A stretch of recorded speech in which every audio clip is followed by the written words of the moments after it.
இந்த அமைச்சரவை மாற்றத்துடைய முக்கியமான ஹைலைட் திரு செந்தில் பாலாஜியும் திரு பொன்முடியும் அமைச்சரவையிலிருந்து விடுவிக்கப்பட்டிருக்கிறார்கள். திரு செந்தில் பாலாஜி சார்ந்த வழக்கு உச்ச நீதிமன்றம் கேட்ட கேள்வி தெரியும். அதனால இந்த டைமிங் வந்திருக்கக்கூடிய அறிவிப்பு ரொம்ப முக்கியமானது. அவருடைய இலாக்கா ஏற்கனவே அவர் அமைச்சரவையில் மீண்டும் சேரத்துக்கு முன்னாடி அவர் விடுவித்து மீண்டும் அந்த துறையை வைத்துட்டு இருந்த திரு முத்துசாமி வசம் ஒப்படைக்கப்பட்டிருக்கிறது. திரு சிவசங்கர் சிவசங்கருக்கு மின்துறை வழங்கப்பட்டிருக்கிறது. திரு செந்தில் பாலாஜியிடம் இருந்த மற்றொரு முக்கிய துறை என்பது குறிப்பிடத்தக்கது. திரு மனோ தங்கராஜ் அவர்கள் மீண்டும் அமைச்சரவையில் சேர்க்கப்பட்டிருக்கிறார். இதற்கு முந்தைய அமைச்சரவை மாற்றத்தில் அவர் விடுவிக்கப்பட்டிருந்தார். இப்பொழுது அவர் மீண்டும் அமைச்சரவையில் இணைகிறார் அப்படிங்கிறது குறிப்பிடத்தக்கது. திரு பொன்முடி பேச்சால் பல சர்ச்சைகள் எழுந்த நிலையில் அவரும் ஏற்கனவே கட்சி பொறுப்பிலிருந்து நீக்கப்பட்ட நிலையில் அமைச்சரவையிலிருந்தும் விடுவிக்கப்பட்டிருக்கிறார் என்பதுதான் இந்த அமைச்சரவை மாற்றத்துடைய முக்கியமான ஹைலைட். இது தமிழக அமைச்சரவையில் திரு MK ஸ்டாலின் அவர்கள் தலைமையிலான அமைச்சரவையில் செய்யப்படக்கூடிய 7வது மாற்றம் என்பது குறிப்பிடத்தக்கது. இதை பற்றி நம்முடைய மூத்த பத்திரிகையாளர் திரு செந்தில்வேல் அவர்கள் இணைந்திருக்கிறார். இதனது முக்கியமான ஹைலைட்ஸா காரணங்களா நீங்க என்ன பார்க்குறீங்க? இல்லை, இது எதிர்பார்க்கப்பட்டது தான். கிட்டத்தட்ட கடந்த சில நாட்களாகவே எல்லா பத்திரிகைகளிலும் அந்த செய்தி ஊடகங்களின் விவாத பொருளாகி இருந்தது. இவர்கள் 2 பேரும் அமைச்சரவையிலிருந்து அவர்கள் வெளியில் எடுக்கப்படுவார்கள், அதற்கு பதிலாக சில மாற்றங்கள் இருக்கும் அப்படின்னு எதிர்பார்த்தாங்க. குறிப்பாக SS சிவசங்கர் அவர்களுக்கு அந்த பொறுப்பு பகிர்ந்தளிக்கப்படும் அப்படிங்கிற கருத்து முதலிலே இருந்துச்சு. இதில் முத்துசாமி அவர்களுக்கே மீண்டும் கொடுத்திருக்கிறார்கள். காரணம், அதே கொங்கு மண்டலத்தைச் சேர்ந்தவர். அதனால் ஒரு கொங்கு மண்டலத்தைச் சேர்ந்த ஒருவரிடமிருந்து எடுத்திருக்கக்கூடிய பொறுப்பை முத்துசாமிக்கே கொடுத்திருக்கிறார்கள். அது மாவட்டம் சார்ந்த அரசியலுக்கு அது உதவும் அப்படிங்கிற அடிப்படையில் இதில் குறிப்பிடலாம்னா இது ஒரு பின்னடைவாக பார்க்கப்படாதா? ஏன்னா திரு செந்தில் பாலாஜிக்கு பெயில் கிடைத்தது, இது ஒரு ஈடியோடைய பழிவாங்கல்னு சொல்லி அவர் சேர்த்ததெல்லாம் கூட ஒரு பொலிட்டிக்கல் ஸ்டேட்மெண்ட்டாக பார்க்கப்பட்டது. அவர் இந்த சமயத்தில் விடுவிக்கப்பட்டிருக்கிறது, அதுவும் பொன்முடியும் சேர்ந்து விடுவிக்கப்பட்டிருக்கிறது, 2 பேருமே சில சர்ச்சைகள் உடையவர்கள் அப்படிங்கும் போது இது ஒரு பின்னடைவாக பார்க்கப்படாது. இல்லைங்க, அப்படிலாம் ஒரு பின்னடைவும் இல்லை.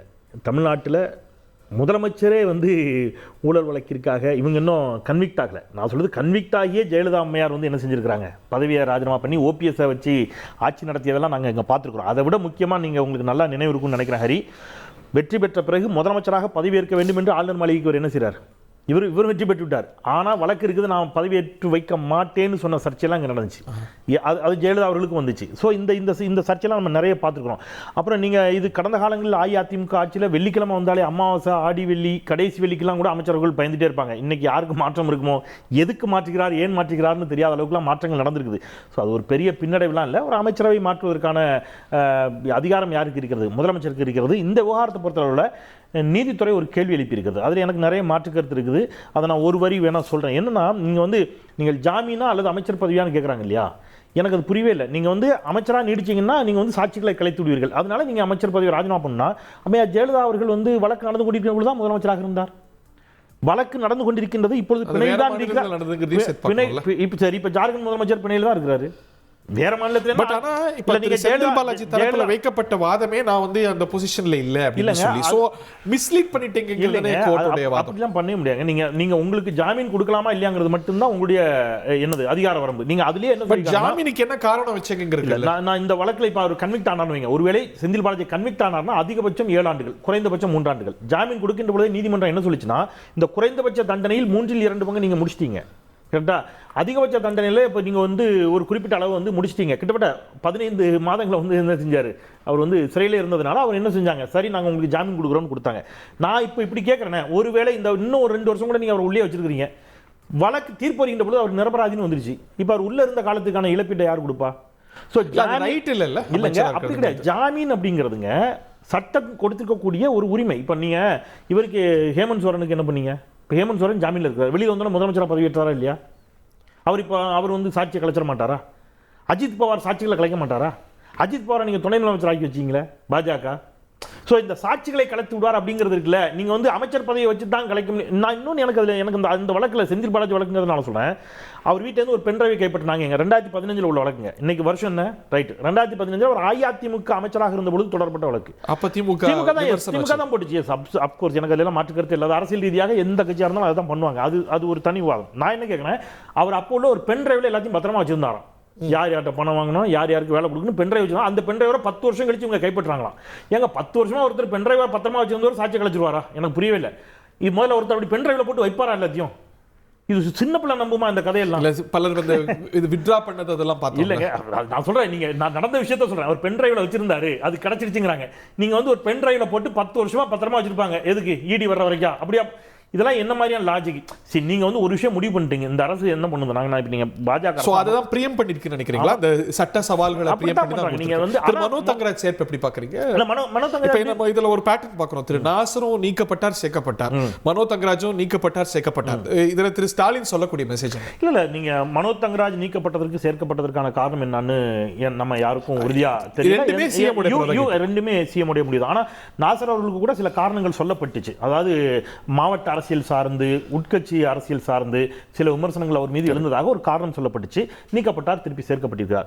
நான் வந்து உங்களுக்கு ஒரு ஆச்சரியமான ஒரு தகவல் சொல்றேன். அப்படியே நடராஜ் அப்படின்னு நம்முடைய ஓய்வு பெற்ற டிஜிபி தெரியும் உங்களுக்கு. நடராஜ் அவர்கள் அதிமுக இருந்தார். திடீர்னு பிரேக்கிங் எல்லா சேனல்லையும். என்னன்னு, முன்னாள் டிஜிபி, முன்னாள் எம்எல்ஏ நடராஜ் அதிமுக நீக்கம். பிரேக்கிங் போச்சு. நான் தான் பிரேக்கிங் வாசிச்சேன். ஏன் நீக்கப்பட்டார்னு தெரியுமா உங்களுக்கு?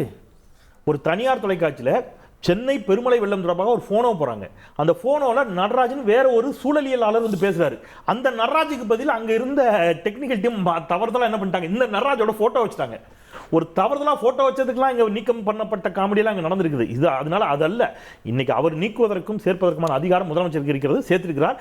அரசியல் ரீதியாக இது எந்த பின்னடைவும் என்ன செய்ய போறதில்லை, ஏற்படுத்த போறதில்லை. அதுக்கு ஒரு சான்று சொல்லிடுறேன். நீங்க நாடாளுமன்ற தேர்தல் நடக்கும்போது செந்தில் பாலாஜி எங்க இருந்தார்? சரியா இருந்தார். கோயம்புத்தூர் உள்ளிட்ட 40 தொகுதியிலும் கொங்கு மண்டலம் அனைத்தையும் சேர்த்து தான் திமுக வெற்றி பெற்றது. Right right. மற்றவர்களுடைய முதற்கட்ட கருத்தையும் கேட்போம். திரு பொங்கலூர் மணிகண்டன் சுருக்கமா, then also to the other case. இல்ல, எனக்கு நண்பர் செந்தில்வேல் அவர்கள் இவ்வளவு ஆதரவாக செந்தில் பாலாஜி பேச அவசியம் இல்ல சார். மணிக்கணும், ஒரு சின்ன புரிதல் இல்ல நான் சார் ஒரே செந்தில்வேல் and Mr. பொங்கலூர் கடுமையாக பேசப்பட்டது அவர்தான் சார். ஒரு நிமிஷம், ஸ்டாலின் தான் இந்த குற்றச்சாட்டையே வச்சாருங்க.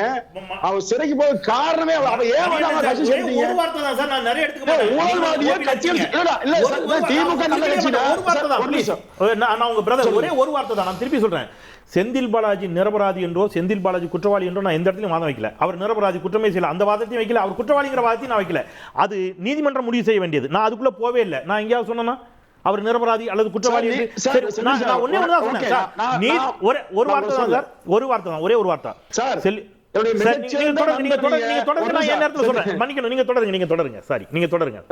மிகச்சிறந்த நண்பராக நீங்க செந்தில் பாலாஜி மீது குற்றம் சாட்டியது ஸ்டாலின் கடுமையா பேசினாரு.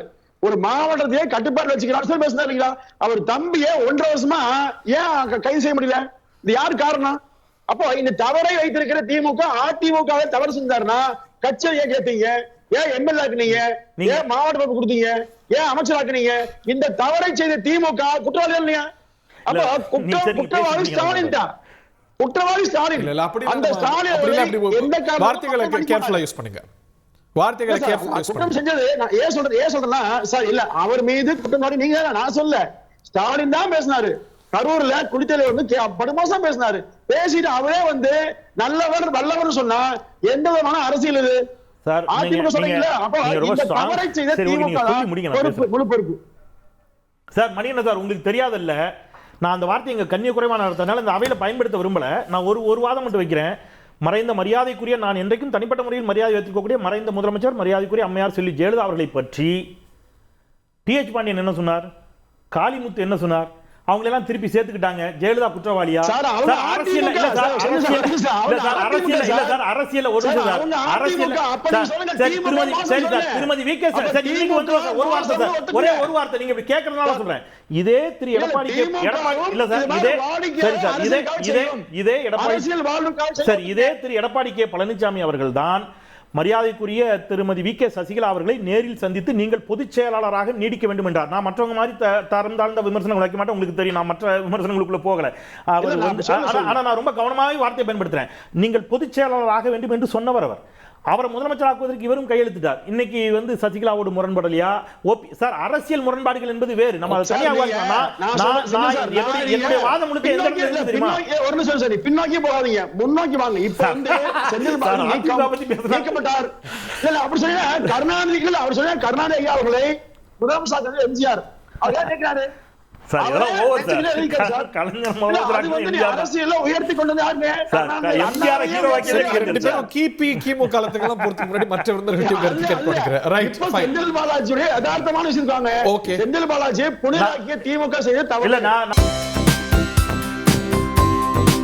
தந்தி டிவியை உங்கள் கேபிள் டிவி ஆபரேட்டரிடம் இலவசமாக கேட்டு பெறுங்கள்.